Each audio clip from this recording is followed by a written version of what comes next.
aula de geografia. Para quem não me conhece ainda, né, a galerinha aí, a maioria já me conhece, mas eu sou a professora Isana, sou professora de geografia. Nós vamos passar um período aí remoto. Tem alguns alunos, né, que estamos presenciais, juntinhos aí, presencialmente, e outros só por meio, né, do YouTube. Mas vamos lá. Então, agora é hora de estudar. Então, peguem um lápis, a caneta, o caderno, o livro, certo? Todos os seus equipamentozinhos para estudar, certo? Para ir acompanhando a aula. Então, vamos revisar o conteúdo da aula passada, certo? Então, o nosso conteúdo da aula passada foi o quê? Paisagem, espaço e lugar. Na página 12 até a página 21. Vou dar uma revisada no conteúdo geral. Então, teve alguns alunos que me pediram, professor, acompanhe o livro, né? Siga o livro que fica mais fácil. Então, eu coloquei, né? Aqui, está aqui para vocês. Estou expondo o livro de vocês. Então, como na aula passada, vocês viram a diversidade de paisagens, certo? A diversidade de paisagens, sejam elas naturais, sejam elas culturais, certo? De diversas formas. Então, a paisagem é tudo aquilo que nós observamos, tudo aquilo que o nosso olho, a nossa visão, ela alcança, certo? Então, paisagem é tudo aquilo que a nossa visão alcança. E nós temos na paisagem elementos, né? Que são os elementos que são chamados elementos naturais e os elementos culturais, certo? Então, elementos naturais são aqueles elementos, né, que vêm da natureza, são aqueles que ninguém modificou, não foi modificado aí, que não teve nenhuma alteração humana, certo? Então, um exemplo, as montanhas, as serras, os planaltos, as planícies, o relevo, a hidrografia, os oceanos e os mares, a vegetação, tudo aquilo que não foi modificado, que o homem não modificou. São esses elementos naturais. E os elementos culturais, então, são aqueles que são construídos pelos homens, que o homem foi lá e construiu e modificou. Por exemplo, casas, prédios, pontes, rodovias, né? Então, aquilo que o homem já modificou. Mas, professora Isana, também no meu livro está dizendo que plantações é considerado um elemento cultural. Como assim? Então, plantações é aquela que o homem vai lá e modifica, aquela que o homem vai lá e altera, certo? O homem vai lá e planta. Então, ela é considerada, assim, um elemento cultural. Por exemplo, uma plantação de milho. Vamos lá, então o homem vai lá, né, prepara a terra, e aí planta o milho, depois ele colhe. Então, o homem está usando, né, de técnicas modernas, ele está transformando aquele solo que não era cultivável por um solo cultivável. Então, ele está usando os elementos culturais. Então, ele está modificando a paisagem, certo? Então, lembrando que paisagem não é só aquilo que diz assim, ó, ah, professora, é tudo que é bonito, é paisagem, certo? Tem pessoas que consideram tudo que é bonito paisagem, mas paisagem não é só tudo que é bonito, certo? Então, paisagem é tudo que nós observamos.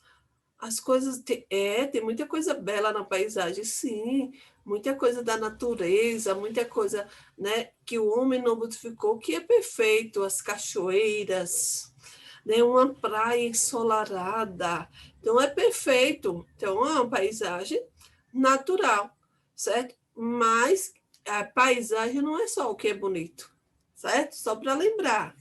Revisando aí, viu?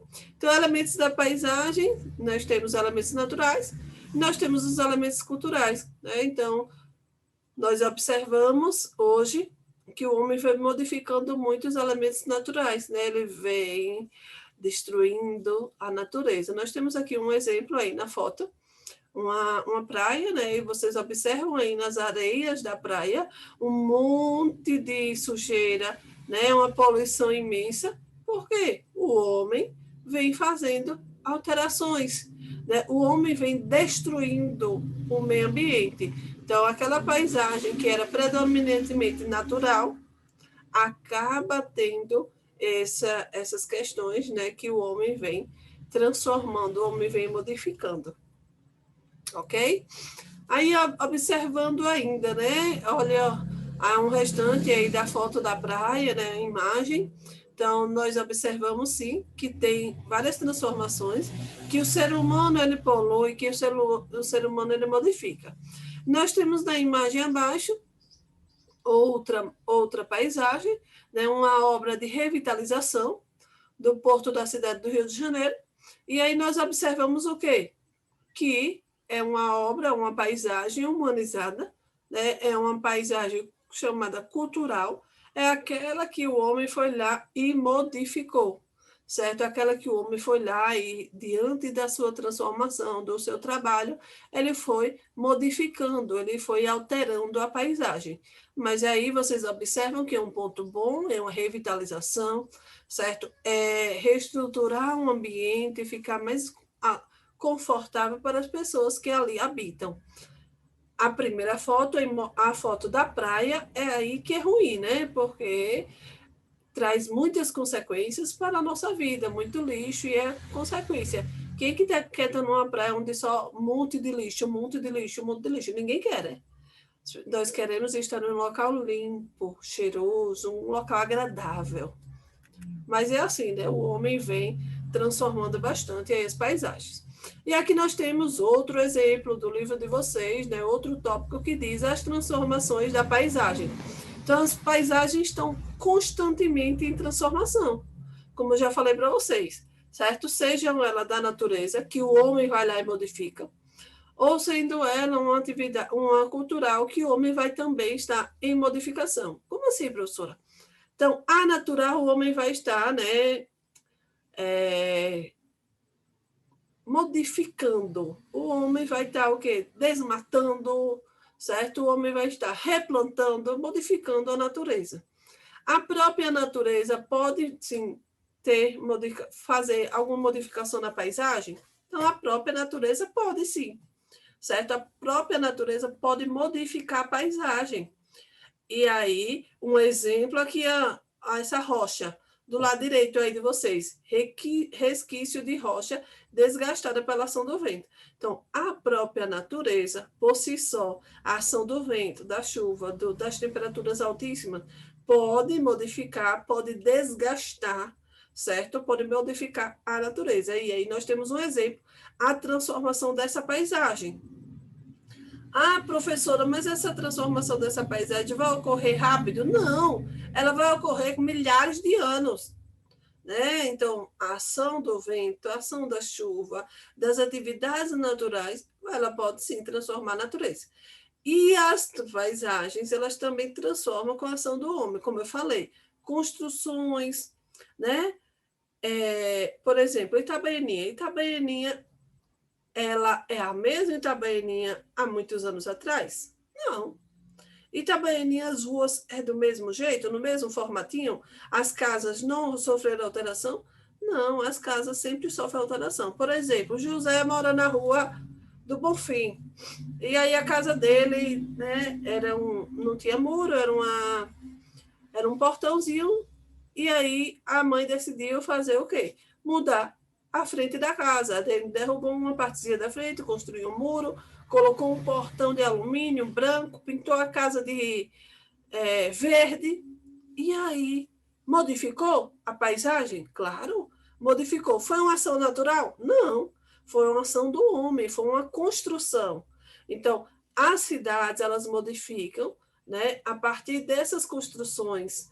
Geralmente, as pessoas vão construindo a depender das épocas, né? Então, a depender também da necessidade. Então, as cidades, elas vão evoluindo e as pessoas vão construindo, vão melhorando a sua qualidade de vida e vão modificando o espaço. Olha a imagem aí. Então, na primeira imagem, nós temos aí Belo Horizonte, certo? Essa primeira imagem, vocês observam aí a avenida, certo? E aí, nós observamos que na imagem 2, vocês têm o mesmo lugar, certo? Mas com alteração. Olhe quanta construção. Olha como a paisagem modificou, né? Então, as casas, a grande quantidade de casas hoje é bem maior. Casas, prédios, condomínios fechados. Então, a cidade ela cresceu de uma forma acelerada. E aí nós observamos o quê? Uma modificação na paisagem cultural, certo? Então, foi aquela que o homem foi modificando com o tempo, ele foi modernizando, foi construindo. Então, a depender da necessidade das pessoas, as paisagens elas sofrem alterações. Impactos das intervenções humanas. E aí nós temos, né, outro problema, que são esses impactos, né, essas intervenções dos seres humanos, que os homens podem modificar a paisagem. Geralmente, eles modificam degradando o meio ambiente, né? Então, causando aí vários e vários problemas. Aí nós temos como exemplo um desmatamento, né, que podem fazer com que os animais que vivem naquela região acabam fugindo. Então, quando acontece um desmatamento, os animais daquela região acabam saindo, né, buscando outra área, né, para eles conseguirem obter seu alimento. E aí acabam que nem todos conseguem, certo? Nem todos conseguem. Muitos morrem no caminho, muitos morrem porque não têm condições de sobrevivência. Então, aí muitos animais acabam entrando, né, em extinção. Em extinção, acabam sendo extintos por causa desses problemas. Ah, o povo diz, não, nada, só estão derrubando algumas árvores, é um desmatamentozinho simples e tal. Não, é coisa séria. É coisa séria mesmo. Então, essa retirada dessa vegetação acaba, né, tendo vários prejuízos, tanto para os animais quanto para os vegetais. E, além de tudo, quando acontece um desmatamento, o solo ele fica exposto à ação da água, à ação do vento, às temperaturas altíssimas, e acaba empobrecendo o solo vai perdendo seus nutrientes, certo? E aí acaba se fragmentando, e aí aquele solo que era para ser usado para um cultivo, para uma plantação, acaba ele não tendo muita utilização, porque ele fica fraco, e aí gerando vários e vários outros problemas ambientais. Então, nós temos aqui os impactos, né, das intervenções humanas. Mas nós temos também o homem, né, hoje na agricultura, muitos de vocês sabem, né, porque tem pai, tem família, tem um irmão, tem um primo, tem um tio que produz, né, um tio que trabalha no campo, e que vocês sabem que o uso do solo hoje é muito grande, e que nós precisamos sim da vegetação, nós precisamos plantar, precisamos colher, precisamos do alimento, certo? E tem muita gente que trabalha com a terra. Mas hoje, a utilização dos produtos químicos, que são exemplos, fertilizantes e agrotóxicos, né? Então, eles usados de uma maneira incorreta, eles podem infiltrar o solo. Então, ele pode contaminar os lençóis de água subterrânea. Então, eles podem ter consequências, e aí a população sofrer consequências nessa questão da contaminação da água, né? Então, para abastecer a população, se a água tiver, né, com a porcentagem de agrotóxico, então a nossa saúde, né, acaba sofrendo.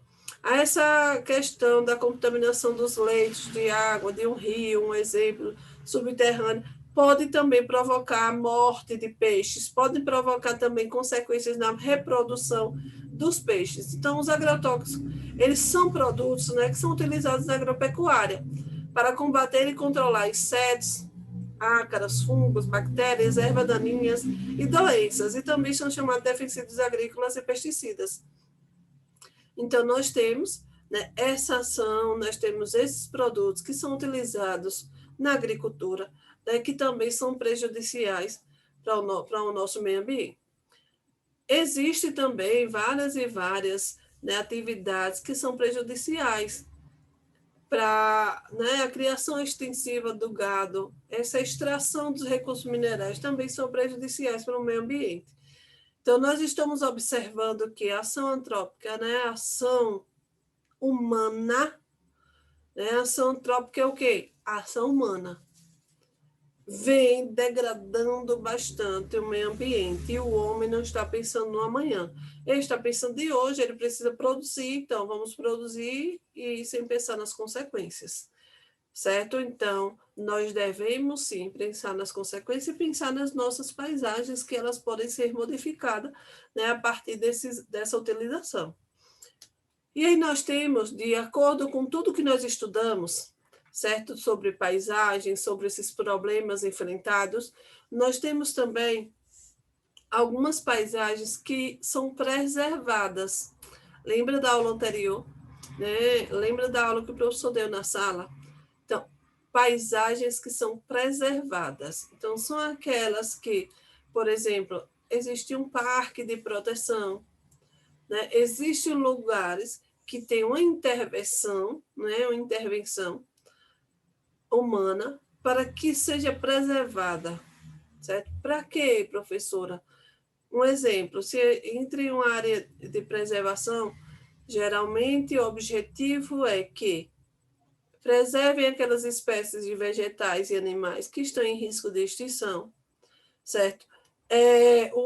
Também tem um caminho que é o quê? Preservar, porque são fontes de pesquisas científicas, então, são ambientes, são lugares que têm fonte de pesquisa científica, então é necessário preservar, porque se não preservar, ela vai acabar e aí a pesquisa vai para onde? Algumas espécies vegetais podem ser empregadas pela medicina para a cura de doenças. Então, tem várias espécies de vegetais, ervas, né, como a gente chama, que são utilizadas para a cura de diversas doenças. E tem espécies ainda aqui no nosso Brasil, por exemplo, na região da Amazônia, que ainda não foram nem catalogadas. Então, o que é isso, professora, catalogar? Que eles ainda não descobriram, não colocaram em testes, né? Então, tem outro ponto que é interessante preservar, porque apresenta interesse para o desenvolvimento do turismo.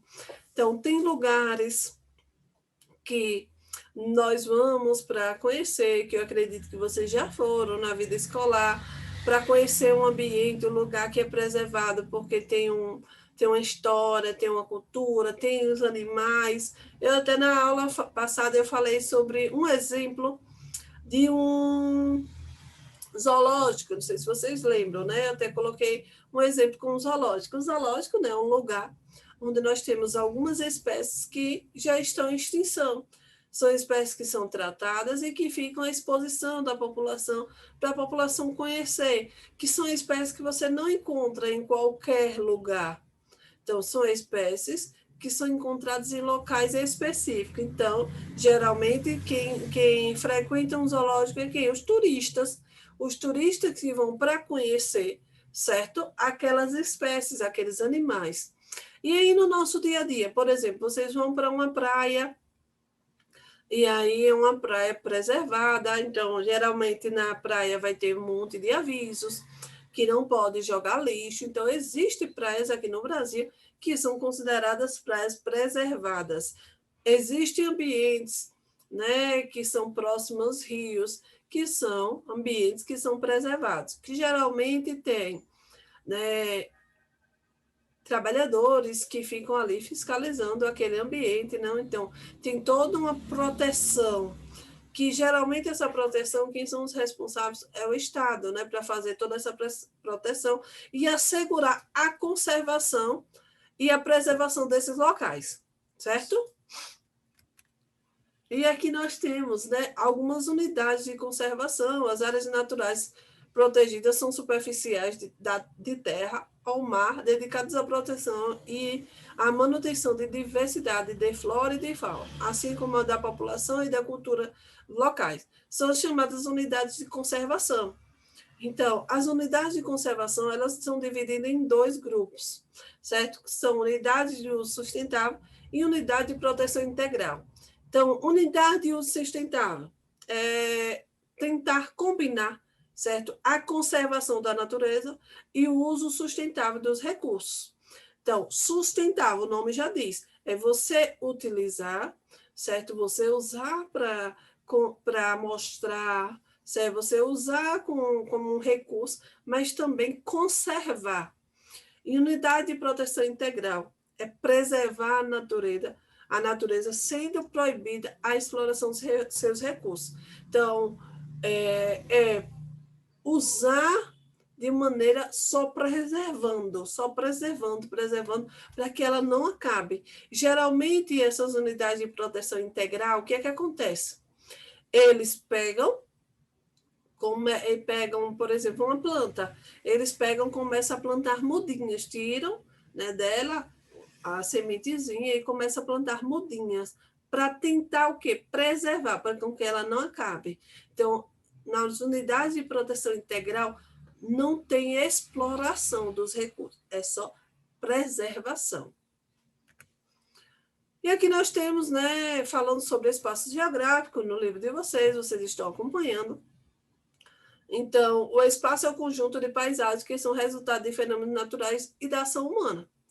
O espaço geográfico, ele contém os elementos naturais, os elementos culturais, os elementos invisíveis, que são os sons, os cheiros, as relações das pessoas. Então, o som, o cheiro, são elementos que são o quê? Invisíveis. A gente não consegue visualizar o som, certo? Nós só conseguimos ouvir.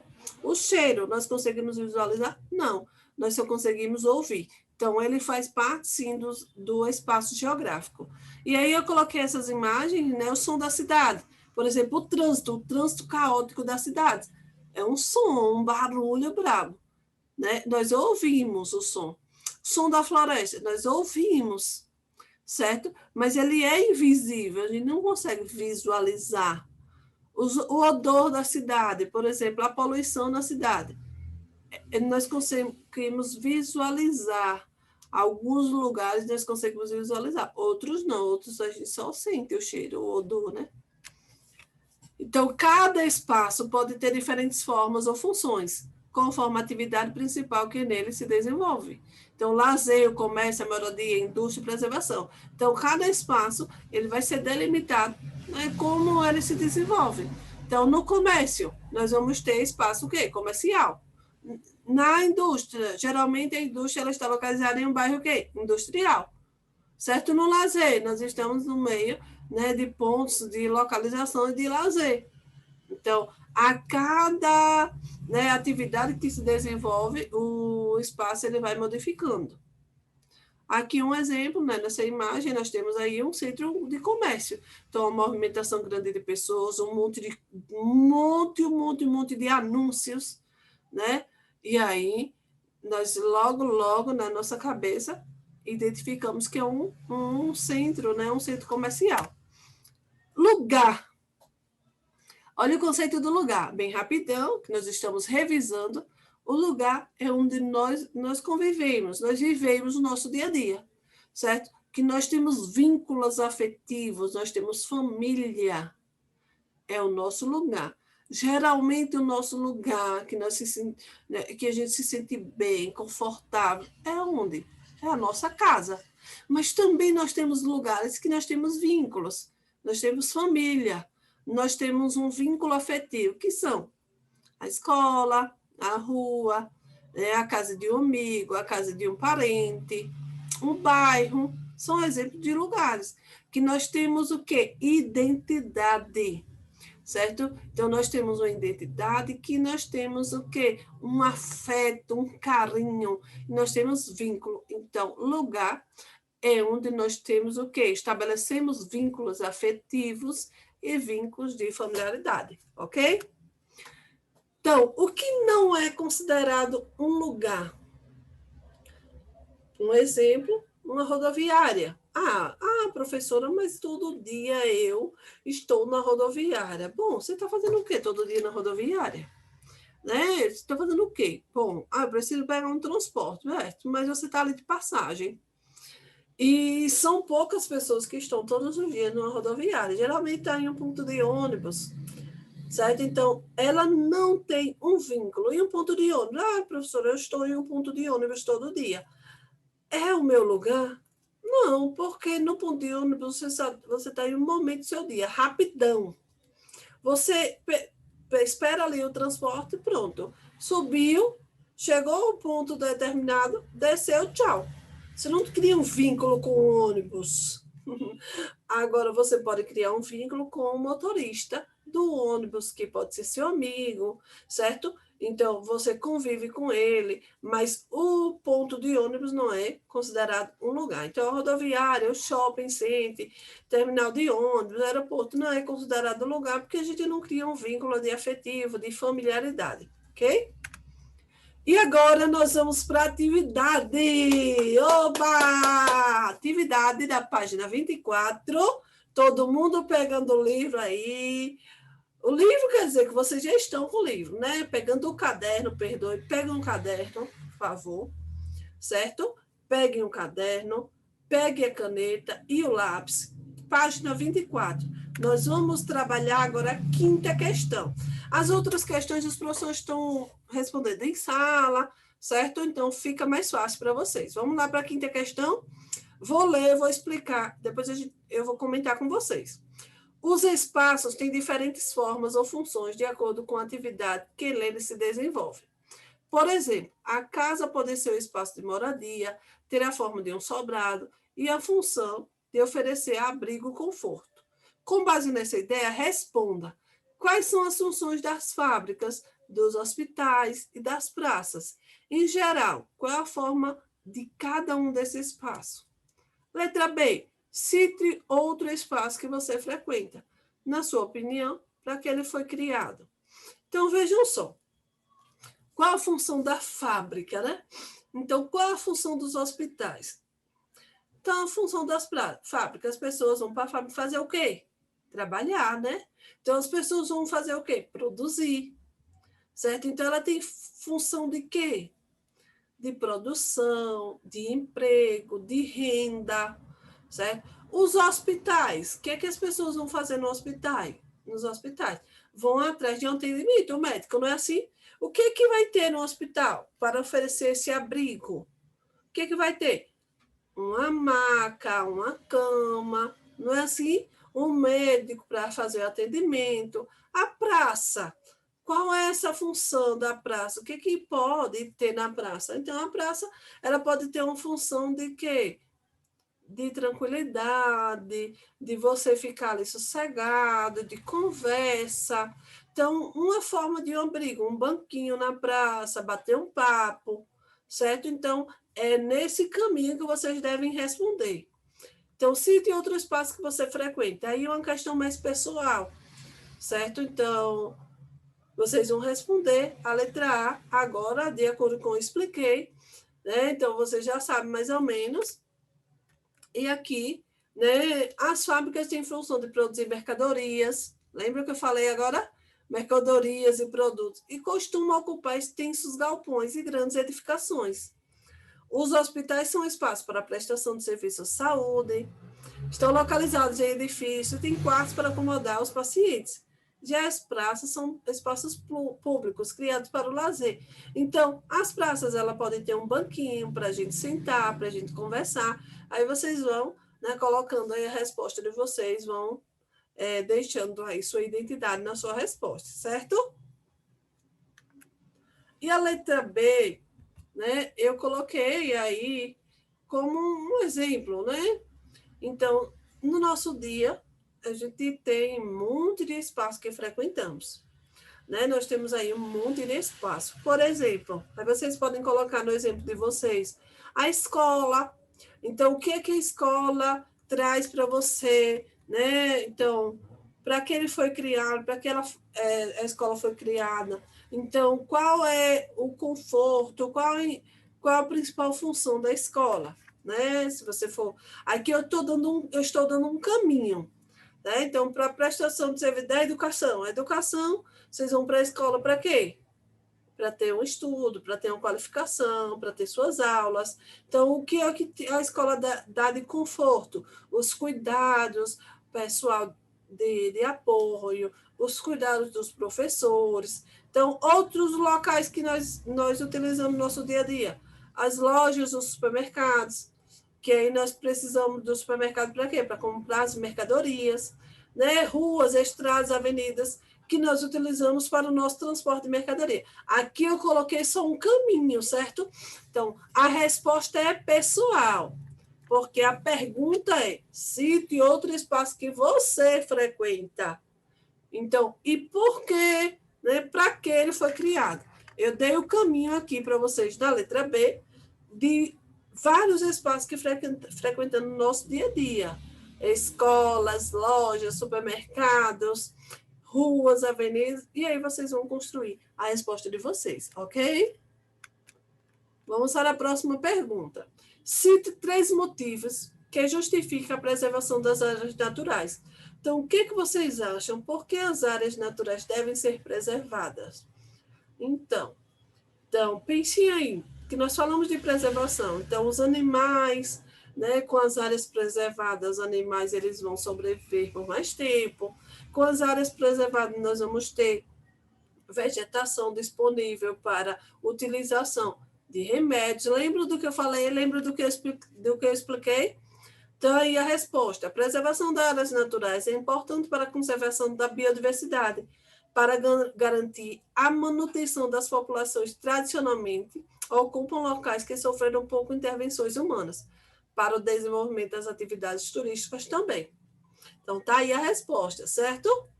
Confiram com a resposta de vocês. 7ª questão. Nós observamos essa imagem, né? Observando essa fotografia, nós observamos o quê? Que ela tem paisagem natural, que ela tem paisagem humanizada, que são as paisagens culturais. Então, a sua resposta agora. Essa fotografia retrata uma paisagem natural humanizada. Justifique sua resposta, identificando as características das paisagens retratadas na imagem. Lembra que eu falei que as paisagens elas podem também ser humanizadas? Lembram? Elas podem também ser humanizadas, naturais podem ser humanizadas. Como assim, professora? Aquela que o homem foi lá e plantou, aquela que o homem foi lá e modificou. Então, agora a resposta é com vocês. Letra B. De que forma podemos observar a interação do ser humano com a natureza? Como vocês podem observar se existe interação do homem, do ser humano com a natureza a partir dessa imagem? Existe essa interação? Minha gente, eu quero que vocês respondam. Um tempinho aí para vocês. Vamos lá. E aí nós temos, né? A letra A. Trata-se de uma paisagem humanizada, certo? Lembra que eu falei, tem paisagem natural? Tem, mas é uma paisagem que o homem foi e modificou. Então, por isso que ela é considerada humanizada. Embora haja a presença de inúmeros elementos naturais, como lagos, florestas, árvores, rochas, há também elementos culturais. Isto é, aqueles construídos pelos seres humanos, como casas, plantações, pastos e rede de energia elétrica. E a letra B, a fotografia demonstra uma das formas como o ser humano pode utilizar os recursos oferecidos pela natureza, ao estabelecer áreas destinadas aos cultivos agrícolas e a pastagem para a produção de alimentos, bem como preservar parte da paisagem natural original. Deu para entender? Acho que ficou bem fácil, né? A aula foi interessante, revisamos e respondemos a atividade. E nossa aula vai ficando por aqui. Forte abraço e continue assistindo, acompanhando todas as aulas de geografia, certo? Um abraço, fiquem em casa, fiquem com Deus e também vão para a escola. Estudem direitinho. Tchau, tchau!